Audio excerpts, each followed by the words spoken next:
Hi, this is Charlie, and we're going to get started with the exteriors section. And thank you very much for being here.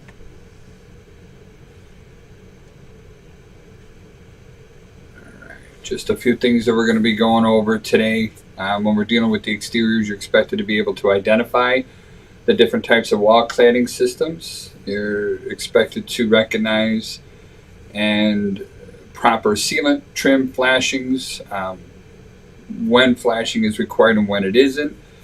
Being able to identify the different names on eave, soffit, and fascia, different types of windows. We're going to talk about stairs, handrails, guardrails, differences between decks, porches, balconies. Talk about issues with walkways and driveways, window wells, retaining walls, and garages. We're going to spend a little time on the garages. Landscaping is going to come into play here. We're also going to talk about drainage and landscape provision. Drainage provisions. We're going to talk about grading along the sites, and then on the inside, we're going to see any sort of walls, floors. Okay. So Eave Details, soffit and fascia. So the fascia, I always like to think of it. It just makes things easier for me. Your face goes up and down. So this part up here on the overhang, now the whole thing up here is called the eave. And the up and down part on the left-hand side is the, let me just make sure you can see my mouse. I don't think you can. Okay.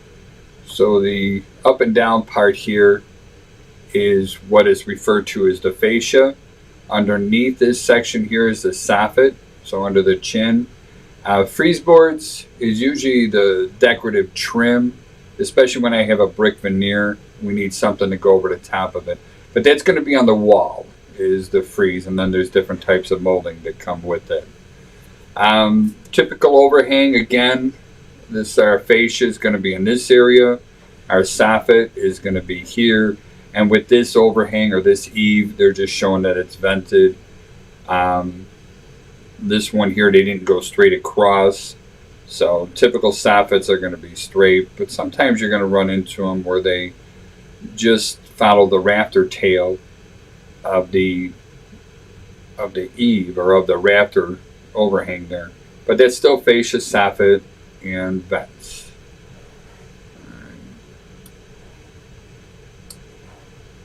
We definitely want to vent annex. Now, I don't want to say that all annex require venting. If they bring the attic into the conditioned space, and that is going to actually become more common, and that's where we put the insulation up in the rafters. So we're going to insulate the walls. Those we really don't vent at all.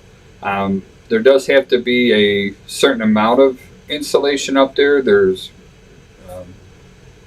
the insulation contractors use the term prescription, and basically that's how they know that they have enough insulation, that it's thick enough that I'm not going to have cold and hot bumping next to each other. Because if I have cold and hot bumping next to each other, or a draft in there, then that's going to create a lot of moisture and condensation and cause a lot of wood rot and could damage the building. So when we do see any sort of overhangs or no roof vents or no gable venting, we want to be a little bit on the aggressive when we get to the inside and make sure that all of our, if they brought the attic into the conditioned space, we want to make sure that all the insulation's intact. And that's a good time to use a thermal imager, because you can really scan a large area pretty quickly when you're up in that attic. And then if you do see any cold spots or cold drafts, those should be addressed. This drawing here, this illustration, they're showing a continuous soffit vent. I see that on older homes, and I shouldn't say too old. I mean, you'll see them pre-World War II, but I've also seen them done in the 70s as well. It's kind of they'll use plywood underneath it, and then it's kind of like a continuous ridge vent. I actually like this. And sometimes they can make them a little bit wider, but nonetheless, it's just continuous for every single rafter going from along the soffit area. All right. So typical frame wall detail is what we're looking at here. And there's a couple keywords I want to pull off of this. So starting on the outside or on the left, we're going to have the wall cladding. Wall cladding is going to be our generic term.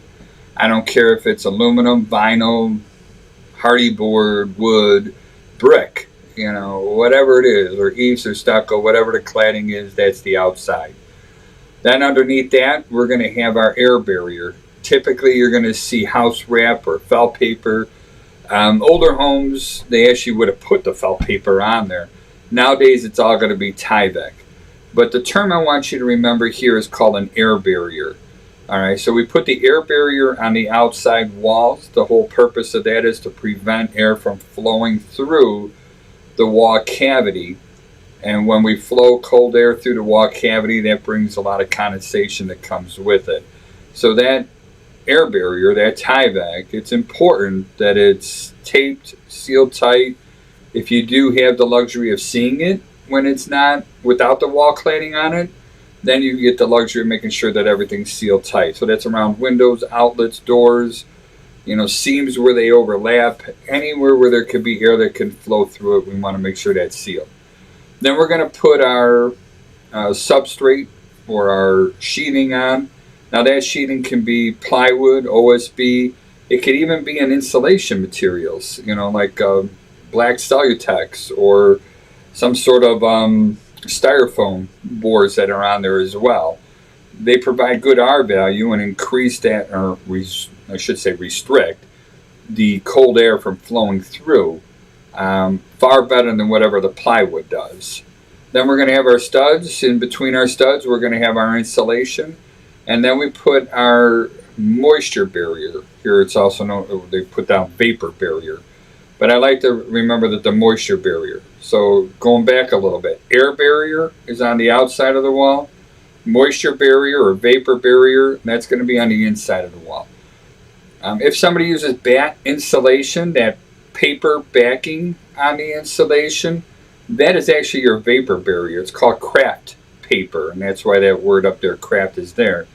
And most time people don't really do this, but they're supposed to actually unfold the edges and go over the top of the studs.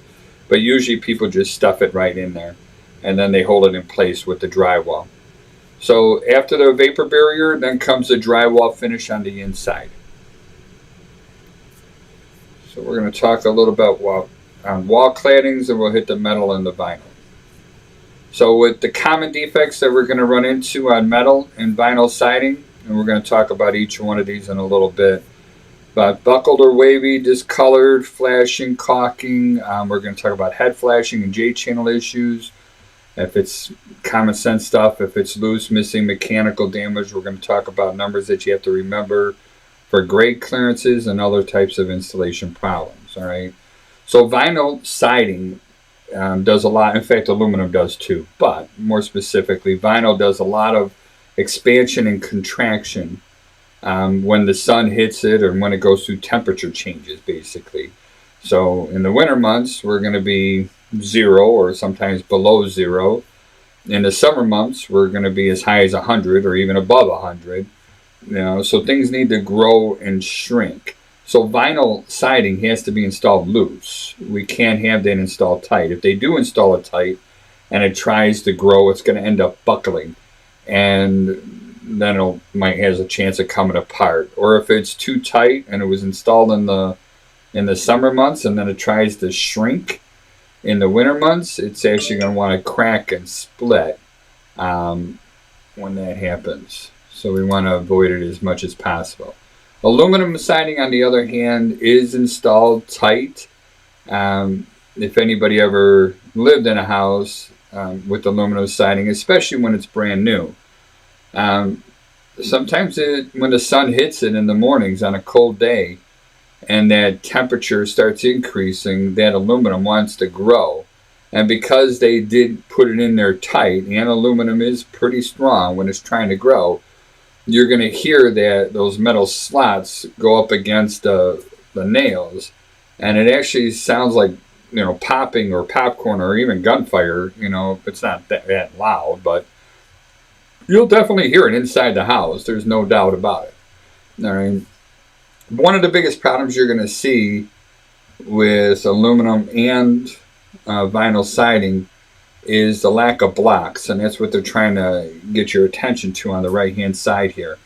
So those blocks are really J channels, and I think another slide will come up to it slowly. So I'm talking about this area here, and the siding fits inside these J's on all different directions. So as water starts cascading, it's going to actually be channeled around the block and not come inside. If you drill a hole straight through here and the water comes and lands right on that spigot, then it's going to want to start bringing everything to the inside. So both of these pictures here, we got typical mounting blocks, and again, these are usually not going to have any problems associated with them.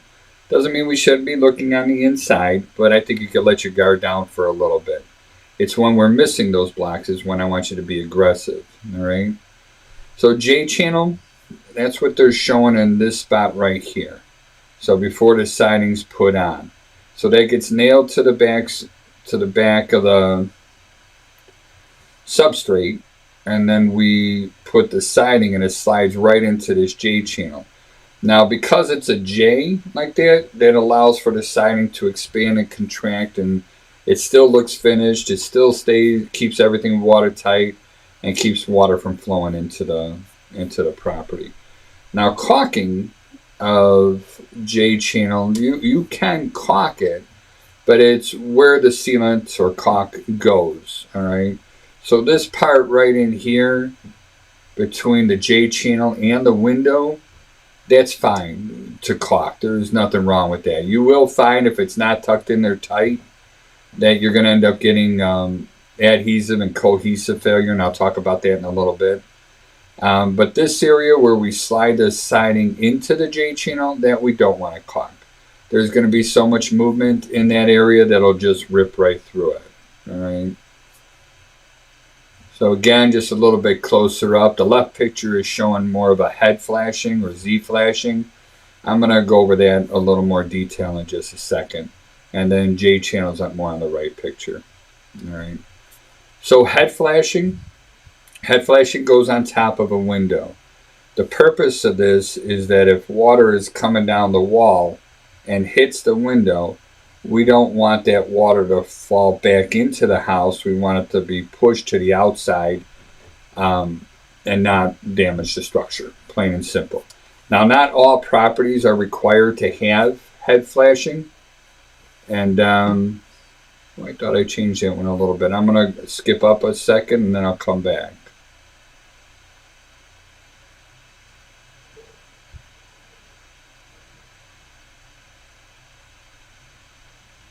There we go. So on the left picture, we're showing where there is no head flashing. On the right picture, we're showing where there is. J channel doesn't substitute for the lack of head flashing. All right. When you don't have the head flashing, typically you're going to have the water coming down the sides, and then you'll find the bottom of the doors rotted out. And on this house, that's exactly what was there. The bottom of the left and the right side were both rotted because the water was going behind the J channel and getting into the house. So when is it required? And this is something I want you to remember. You're going to run into houses that do not have head flashing, and they were specifically designed that way so they don't have to have head flashing. And I want you to be able to tell when is it required and when is it not required. So we take the total distance of the overhang, and I'm just going to use round numbers. And I actually add in the gutters as well. The whole purpose of that is because they're protecting this thing from wind-driven rains. And if you have enough of an overhang, you're not going to get the wind-driven rain get up there. All right. Now, there's nothing wrong with putting head flashing when it's not required. But we want to be accurate with the issues that we call out, plain and simple. So we take that overhang, and let's say it's 2 feet, and we would take 25% of that 2 feet, which would be 6 inches. If this distance from the bottom of the bottom of the soffit or the soffit and the top of the window, if that is 6 inches or less, and that's providing this is 2 feet, And then we do not have to have head flashing there. So whatever this distance is, we take 25%. Or you could go the other way around as it's shown in this drawing. Whatever this distance is, if this is 6 inches, then we take 4 times the amount of that, which is 6 inches times 4 is 2 feet. And then if this is 2 feet or more, then we don't require head flashing. If it's less than 2 feet, then we're going to require head flashing. So if it's only a 1 foot overhang, then 25% of it is 3 inches that it would have to be. All right. I'm going to go back to those other slides. So when we find buildings where we're missing the J channel and we have the aluminum and vinyl in there, these are going to be areas that are going to be prone to leakage that comes in there. You can try and put sealant in there, but with that vinyl expanding and contracting as much as it's going to do, you're not going to get a good chance for a sealant in there. We want to definitely get the J channel in there. So here they put it around the windows. So now we have our J channel. And like I said, you could caulk in between the J channel and the window. That's fine. But the area inside the J channel should not be caulked. And then on this one here, this window actually came with its own J channel built into it. And some vinyl windows have that as well. But once you start seeing where people put sealant or caulk in areas that it's not really supposed to be there, you have to start wondering why. Was it just a contractor being proactive and didn't quite know if something belonged there or not and just decided to do a little bit extra to keep it safe? Or are we getting water leakage coming on the inside and somebody's now, what I like to refer to as chasing water, and they're trying to make whatever water is coming in stop? All right. So whenever I see sealant in the places that it's not supposed to be on the outside, these are good areas to be aggressive on the inside. Look for signs of past repairs. If you have a thermal imager, use that. If you have a moisture meter, use that. Flashlights shining on an angle against the wall are a fantastic tool.